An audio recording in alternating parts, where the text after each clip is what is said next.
Sejam bem-vindos todos. Hoje estamos no módulo em que descrevemos a metafísica, a ordem do universo. Vamos partir para a aula 5 agora, que é sobre as causas das mudanças que ocorrem no universo, que já examinamos na aula passada.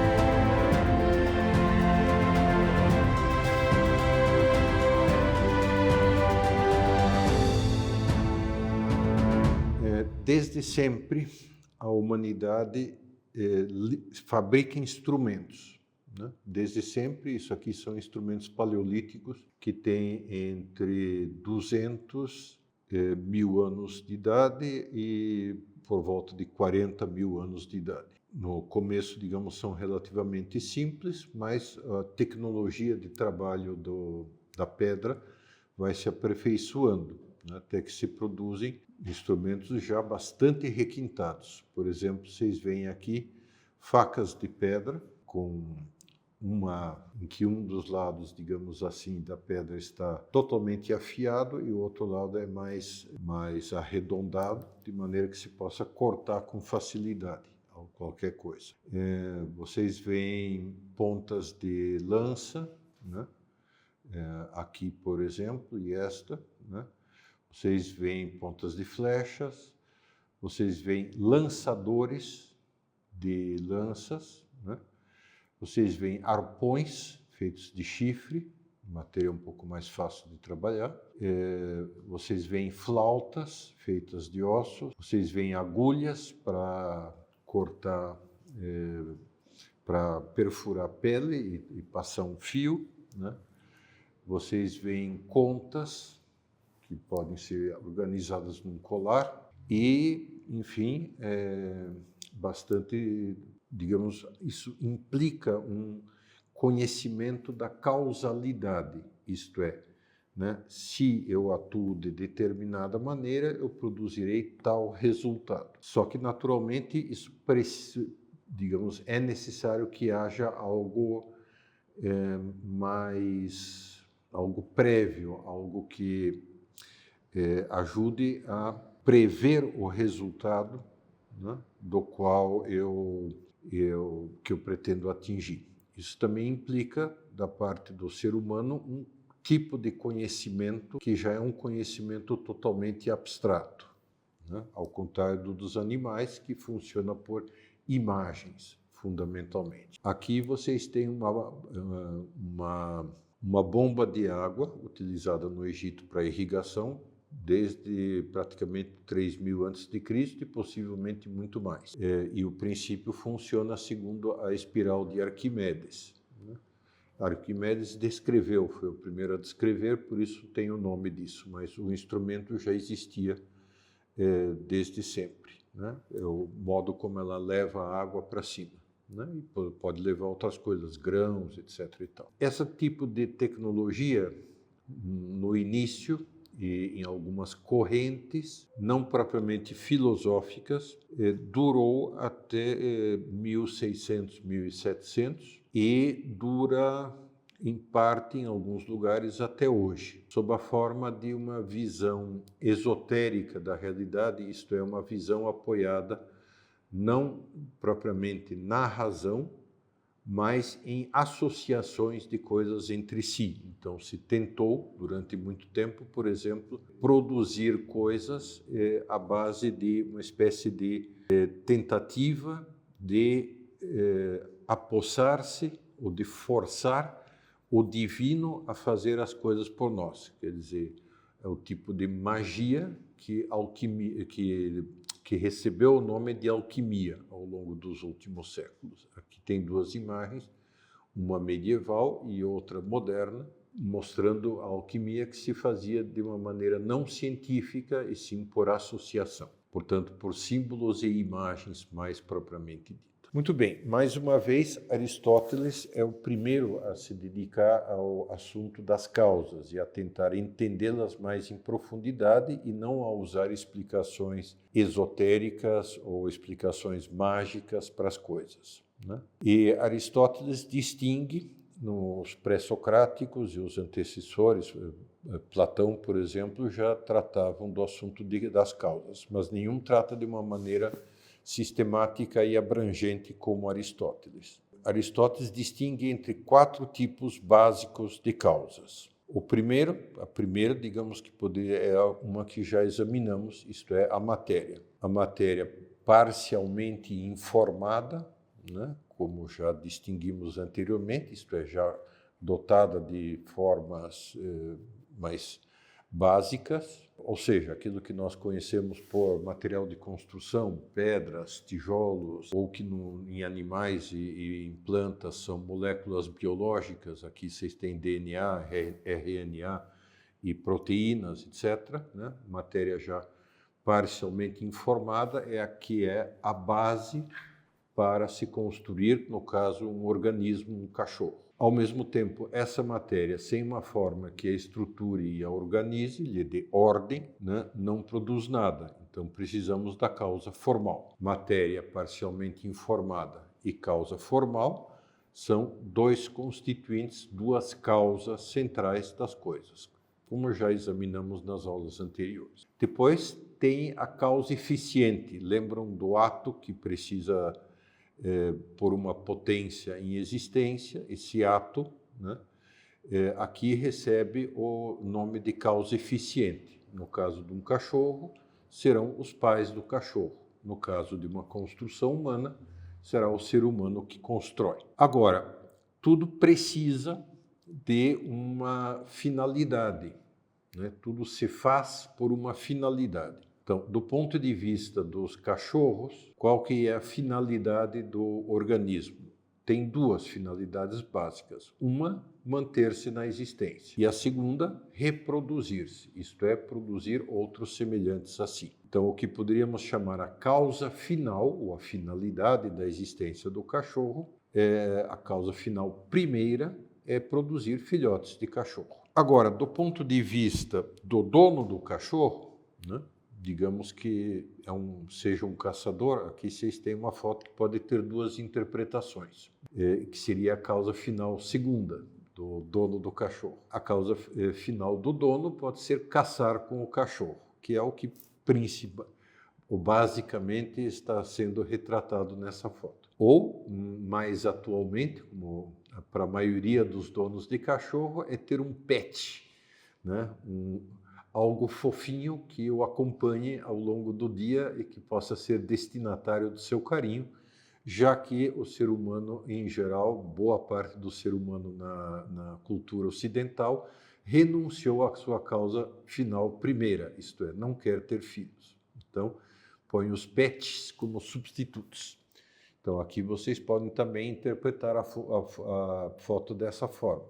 Pode ser um pai de pet com o seu pet, e o pai de pet está numa posição que sugere que ele está se dedicando a outra atividade. E depois, quer dizer, dependendo do ponto de vista, quanto mais a gente afaste o olhar, né, para que serve um pai de pet? Né? Um pai de pet serve para sociedade, para trabalhar. Então, a causa final do cara, no caso, é descansar para poder trabalhar melhor. E subindo mais, então, qual a finalidade desse cara? Produzir para a sociedade. Do ponto de vista dele, qual é a finalidade última? Ser feliz. Juntar bastante dinheiro, que provavelmente na concepção dele, sendo um bom ser humano ocidental, da cultura ocidental, ele pensa que a vida consiste em produzir e ganhar dinheiro. Ou, num ponto de vista mais aristotélico, né, a causa final do conjunto todo, do universo todo, portanto, causa final última é Deus. Deus move o mundo, diz Aristóteles, por atração. Ele é a última causa, tanto dos seres humanos individuais, quanto dos animais, quanto de todas as outras coisas. Aí você pode pensar, mas em que sentido? Que isso dá a Deus? Literalmente não dá nada, mas manifesta, permite à criatura participar do bem que é Deus.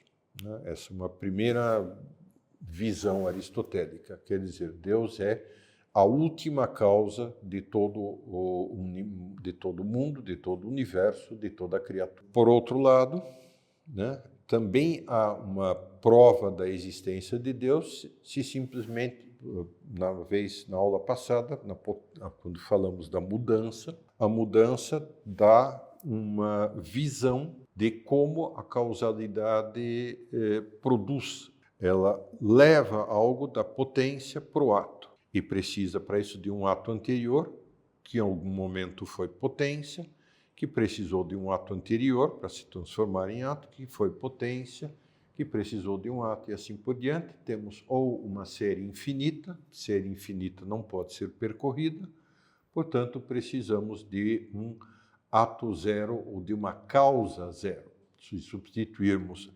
ato aqui por causa, causa e efeito, um efeito foi produzido por uma causa, que por sua vez é efeito de uma causa anterior, que por sua vez é um efeito de uma causa anterior, que é um efeito de uma causa anterior, chegamos nessa série novamente. E aí chegamos numa causa primeira incausada, outra maneira de descrever a Deus. Já temos 3 maneiras, né, de provar a existência de Deus. Inteligência ordenadora do universo, ato puro, né? Primeiro motor imóvel, não movido, e causa incausada, que tanto pode ser causa final, incausada, nesse ponto, finalidade do universo, como pode ser causa eficiente incausada. Então, Deus é, ao mesmo tempo, segundo a causalidade, fim último do universo como um todo e primeira causa de todas as causas. Ok, o que significa?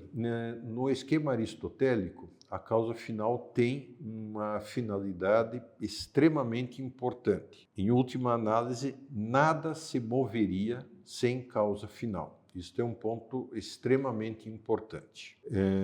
Matéria, praticamente ninguém nega. A forma, a maior parte das pessoas implicitamente pensa e aceita, né? Até porque se maravilha diante de algumas formas especialmente interessantes. A causa final está bastante obstruída por uma razão que já descreveremos. E a causa eficiente também é óbvia e ninguém a nega. A causa final, portanto, é o grande pomo da discórdia futura, pós-aristotélica, né? E Aristóteles diz, a causa final funciona, move, provoca mudança por atração. Aqui tem a ilustração de um buraco negro. Isso, evidentemente, não é uma foto, mas é uma imagem artificial de um buraco negro. No centro, subindo lá, tem o jato de plasma, a parte negra é o buraco negro propriamente dito, e em volta a matéria que, por atração gravitacional, se precipita para dentro do buraco negro, né? Na forma de uma espiral para poder se aproximar, é a forma mais eficiente de se aproximar. Nesse sentido, a causa final, de fato, é final em 2 sentidos. Primeiro, no sentido de ser um destino, e segundo, no sentido de que ela é a razão de todas as outras formas. Temos aqui uma variedade de bicos de aves, por exemplo, que são variados em função da finalidade a que esse bico serve. Então, inicialmente o bico de uma galinha, que claramente é para aprender a pegar grãos, né? Coisas pequenas do solo. Pode ser um inseto, pode ser um grão, pode ser uma fruta, pode ser uma planta, algo verde, mas é para pegar coisas. Ao lado tem o bico de um guará, que claramente é uma espécie de pinça para explorar lama e água turva. Com essa pinça, ele vai testando o material, à procura de pequenos caranguejos, camarões, etc. e tal. Do lado, vocês têm o bico de um pássaro americano, claramente é um quebra-nozes, tem exatamente a estrutura de um quebra-nozes artificial, um bico feito para agarrar e quebrar. Depois o bico de um colibri, né, de um beija-flor, que é feito precisamente para explorar flores até o fundo. O bico de um martim pescador, que funciona como um arpão de mergulho, né? Quer dizer, ele mergulha na água e ou fura o peixe, ou como ele é duplo, né? Pode servir também para pegar o peixe dos dois lados. O grupo de uma ave que não tem nome em português, né? Que é uma ave marinha, que voa com a parte do bico dentro da água, né? Voa em paralelo com a superfície, com a parte de baixo do bico. Quando ele consegue aprender a tocar um peixe, ele fecha o bico, né? E a parte de cima funciona como uma tesoura de corte de plantas, né? Com a parte de cima está parcialmente deslocada com relação à parte de baixo, ele pega o peixe peixe é liso, é difícil de pegar, ele pega o peixe com uma espécie de densidade de lado um pelicano, em que o bico é praticamente uma rede de pesca. Vocês até veem o peixe dentro do bico sendo engolido. Um guaral colhereiro, que tem esse formato de colher, porque ele vai pegar coisas, organismos pequenos, né, microcamarões, copépodes chamados, em água de manguezal ou de lagoa. O bico de uma árpia, que é feito para rasgar carne, né? E, portanto, com um gancho para segurar a coisa que foi apreendida. O bico de um pica-pau, que é uma espécie de formão para cortar madeira. Então, é um bico reto, né? Estreito e, ao mesmo tempo, extremamente forte. O bico de uma arara, que funciona em conjunto com a língua para pegar também nozes e sementes e frutos. E ela é extremamente habilidosa com isso. Para contar uma historinha para aliviar, uma vez havia um parque em São Paulo e lá tinha alguma arara assim, presa a um poleiro, né? E uma vez eu dei uma caneta Bic para ela. Pois bem, ela pegou com uma das patas, né, e levou ao bico. Então, a primeira coisa foi examinando, né, foi percorrendo com a língua toda a caneta Bic. Não tinha gosto de nada comestível, então tudo bem. Mas ela percebeu que tinha partes. Então, primeiro tirou a tampa da caneta, com o movimento do bico. Aí, nada, né? Lambeu um pouco a ponta lá, gosto de tinta, não despertou nenhum interesse, né? Aí voltou para o final da caneta e tirou a tampinha de trás. A seguir, né, como se fosse uma noz, um fruto duro, ela foi quebrando sistematicamente, na sequência, todo o envoltório da caneta Bic. Então, crec, crec, crec, crec, crec, até percorrer tudo, né? Aí ficou só com a carga. Aí foi para o comecinho, na ponta, né? Mordeu lá, tinha a esfera que permite a caneta escrever, né? Sentiu com a tinta, tirou a esfera. Depois foi para o final da ponta, sentiu o gosto da tinta, nada interessante. Depois tirou a junção do tubo de plástico com a ponta da mesma coisa, gosto de tinta, nada. Aí foi para o outro lado do tubinho central e, né, deu uma lambida, nada também, e jogou fora o resto. Ou seja, é um bico altamente funcional, né, capaz de explorar, rachar, se necessário, quebrar, tirar coisas muito detalhadas e, ao mesmo tempo, ou seja, é um bico multiuso, né? O das araras e papagaios. E, por último, um bico especializado como o de um flamingo, que faz esse movimento que vocês veem, e nesse movimento vai ajuntando pequenos camarões da água, copépodes, na parte mais longa e debaixo do bico, né? e depois levanta a cabeça e engole tudo aquilo lá de uma vez. Ou seja, quer dizer, o que determina a forma desses bicos? O que determina o modo como eles estão estruturados? É a finalidade. A causa final determina qual é a forma e a causa final em conjunto, portanto, a causa formal e a causa final em conjunto determinam que matéria é adequada para se usar aquilo e, por sua vez, a causa final, quando uma criatura é capaz de ter um propósito, uma apreensão mental da finalidade, a causa final é o que vai determinar as ações da causa eficiente para chegar a esse resultado.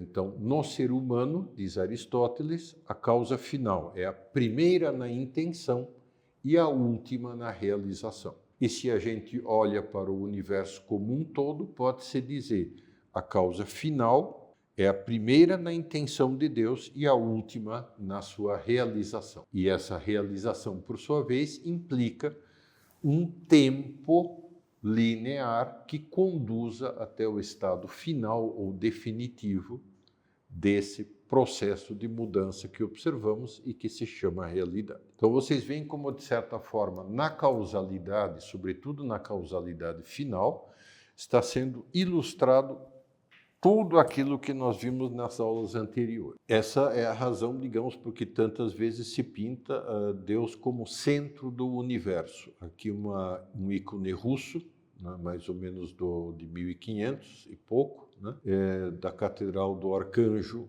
no Kremlin de Moscou. Deus como centro e para ele convergem todas as ordens dos anjos, todos os santos, todos os tipos de santos, mártires, fundadores, religiosos, patriarcas, etc., né? Ou seja, toda a história humana e todo o universo giram em torno de Deus. O momento em que isso deixou de ser considerado dessa forma, né, é com aquele nominalismo de que já falamos numa das aulas anteriores, sobretudo com Guilherme de Ockham.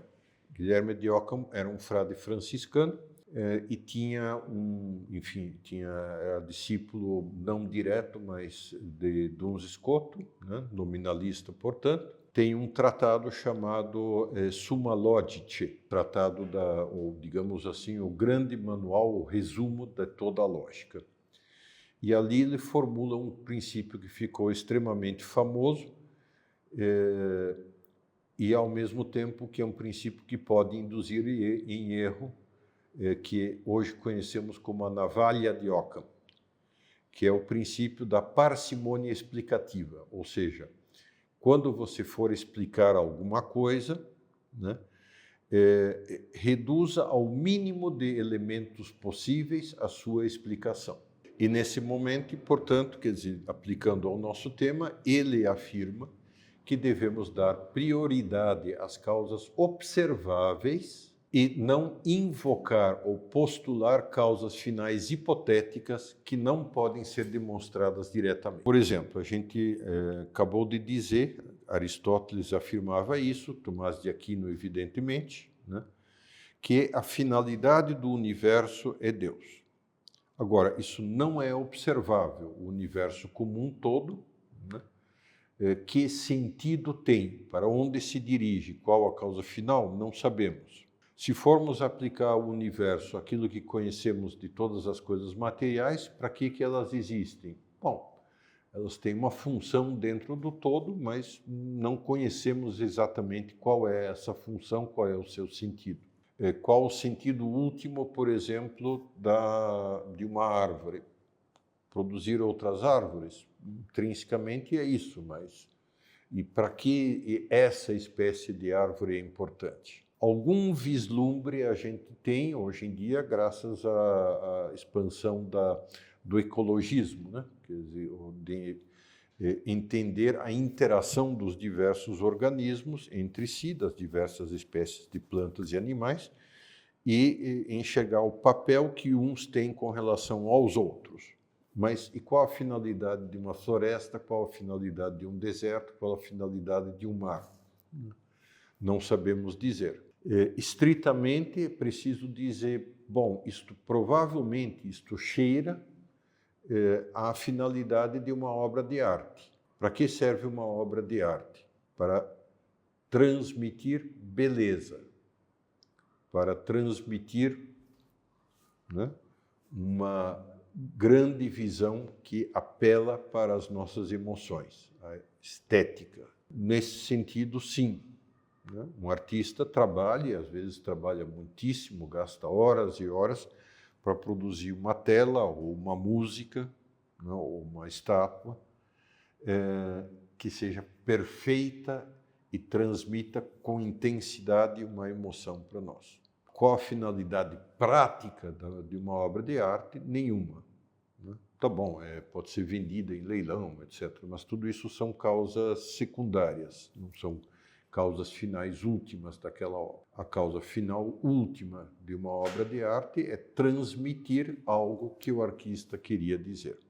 O universo como um todo parece muito mais uma obra de arte do que outra coisa. Agora, com a visão ocamista, vejam aqui essa imagem de uma pessoa dando uma tacada no golfe. A visão ocamista diz, que causas eu detecto nessa foto? Evidentemente, eu detecto a causa eficiente, né? o cara que está jogando golfe, e eu detecto o taco, que Aristóteles chamaria de causa instrumental. É uma parte da causa eficiente, é algo que a causa eficiente usa para produzir a finalidade desejada. Então, Occam diria, né, bom, princípio da parcimônia explicativa, o mínimo de elementos. Eu preciso apenas da causa eficiente para produzir. O que fez a bola decolar e voar? O que fez a bola decolar e voar foi o golpe que ela recebeu do taco. Isto levou a que a modernidade olhasse apenas para as causas eficientes. Todas as ciências hoje são, digamos, olham para a realidade com esse olhar, com o olhar ocamista, isto é, né, qual a causa eficiente das coisas. Agora, voltem a olhar para essa imagem. Causa eficiente basta para explicar a tacada da pessoa que está jogando golfe? Evidentemente não. Evidentemente que ele dá a tacada em função da posição do próximo buraco que ele pretende atingir. Isso vai determinar a direção, a força que ele vai imprimir e o tipo de movimento que ele quer dar à bola. O que determina essas causas finais próximas? O desejo de jogar golfe. O que determina o desejo de jogar golfe? O desejo de descansar, de ter um espairecimento, de fazer um esporte. Ou seja, quer dizer, olhar para um ato, uma ação, qualquer tipo de ação, apenas do ponto de vista da causa eficiente, é reduzir totalmente o olhar. Ok, pode ser que a gente não saiba dizer qual é a causa final, mas como nos bicos dos pássaros, vocês veem que a causa final é quase tudo. Ela determina necessariamente qual a forma que esse bico vai assumir. Nesse sentido, a ciência se torna, né, limitada. Toda a ciência até Newton aparece aqui numa imagem do William Blake, a causa eficiente até Newton foi sempre vista nas ciências físicas e nas ciências biológicas como a única causa pela qual se deveria olhar. E isso deu como resultado o quê? Uma física que foi muito precisa durante 1 ou 2 séculos, mas que foi completamente manca e insuficiente no momento de explicar o universo como um todo. Quer dizer, essa redução de visão que o Occam sugere, né, usar viseiras, só olhar numa direção, só olhar para um aspecto, no final das contas acabou prejudicando a ciência e resultou em 2, 3 grandes revoluções dentro da física, só da física, por exemplo. Na biologia, é praticamente dogmático que você está proibido de usar o termo finalidade ou causa final, né? Então, a evolução não tem finalidade nenhuma e você é proibido de enxergar qualquer tipo de finalidade nela. Quando é berrante, né, e todas as vezes reocorre a causa final. David Hume, o filósofo escocês, aparece aqui, né, porque David Hume sugeriu uma teoria bastante abstrusa sobre a causalidade. Ele diz: por que nós detectamos causalidade nas coisas? Né? Pura e simplesmente porque elas ocorrem juntas. Então, você vê que sempre que você dá uma tacada, a bola se desloca, né? E você correlaciona os dois eventos. Os teus sentidos não te mostram causa nenhuma, já falamos disso antes, né? Os teus sentidos não te dizem, simplesmente os teus sentidos dizem que houve uma tacada e a bola se deslocou. E essas duas coisas eles detectam. Mas não há nenhuma ligação real entre as duas coisas, diz o Hume, né? Os que os sentidos te apresentam e que é garantia de veracidade para ele, né, é isso. Primeiro movimento A aparece, primeiro tem o movimento A, depois tem o movimento B, ponto, né? Não preciso mais nada para isso. Por que a gente relaciona um com o outro? Porque a gente crê no princípio da causalidade. Então, Hume simplesmente abole a causalidade. Não haveria causalidade nenhuma do universo, o que, por sua vez, tem outras consequências. O universo acabaria sendo caótico se essa visão fosse levada até o fim. E Kant, por sua vez, né, todo o seu pensamento é de que a gente não tem uma apreensão da realidade. Kant, portanto, se meteu numa polêmica enorme com Hume, né?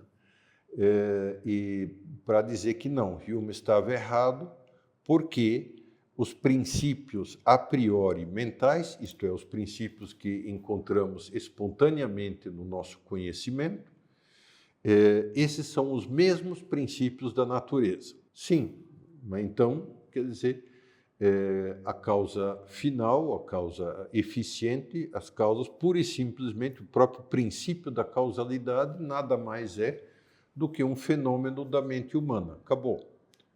Mesma coisa que o Hume afirma. Então, a polêmica toda, no fundo das contas, não faz sentido. E, de fato, a polêmica toda, até hoje, foi discutida por vários filósofos e nunca deu em absolutamente nada. Primeiro, porque não se entende direito o que Hume queria dizer, não existe causalidade. Como assim? Todas as ciências se apoiam na causalidade. Para o Kant, a causalidade é real na mente, mas não necessariamente na realidade. Na verdade, qual a diferença entre os dois? Nenhuma.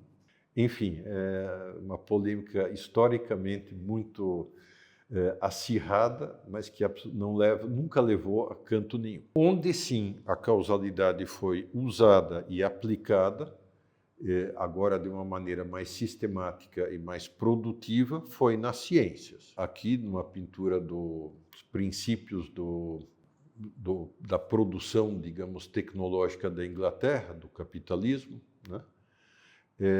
Aparece um experimento feito com uma ave numa bolha, né? Uma bolha de vidro. Aqui está a ave, é um pombo, né? Aqui está uma bomba de sucção com que o experimentador vai tirando ar dessa bolha, né? E aos poucos se vê que a ave perde a capacidade de apoiar-se, sustentar-se nas suas asas, não consegue voar, e como aos poucos vai morrendo. E vocês veem as diversas emoções retratadas. Interesse né? Desejo de afirmação, né, em quem está fazendo o experimento, preocupação, uma criança que está chocada ao ver a ave morrer, a mãe que não quer nem olhar, o pai preocupado com os dois, etc., que são mais ou menos a variedade das reações que temos perante a ciência. Bomba atômica gera horror, preocupações imensas, maluquices, apocalipses, etc., na cabeça de uns, e, ao mesmo tempo, agora já, né, hoje em dia, já não causa mais nenhuma grande preocupação e até uma certa indiferença. Mas o resultado, de uma forma ou de outra, é que as ciências conseguiram produzir muito mais efeitos que tiveram efeito na vida humana, em facilitar a vida cotidiana das pessoas, né? Por isso, a ciência continua a ser aquilo que mais chama a atenção. Mas, como dito, essa visão mecanicista das ciências, a visão que proíbe a causa final, né, não é a única maneira de se fazer ciência ou de se encarar a ciência. Aqui, este é um quadro do Copérnico, né, por um pintor polonês, né, e o título, muito interessantemente, é O Astrônomo Copérnico ou Conversa com Deus. Proibição de considerar as causas finais, que já examinamos antes, né, é uma certa estupidez. Evidentemente que a ciência não tem nenhuma obrigação de considerar as causas finais, mas a tolice é excluir essas causas finais totalmente da explicação. Tudo bem, em geral é mais papel da filosofia detectar causas finais e da ciência detectar as causas deficientes. Mas a pessoa que faz ciência, e conheço muitas que são assim, a pessoa que faz ciência, né, esta pode usar a ciência que faz para isto, uma conversa com Deus, uma contemplação da maravilha que há por trás do existir. Muito obrigado e até a próxima.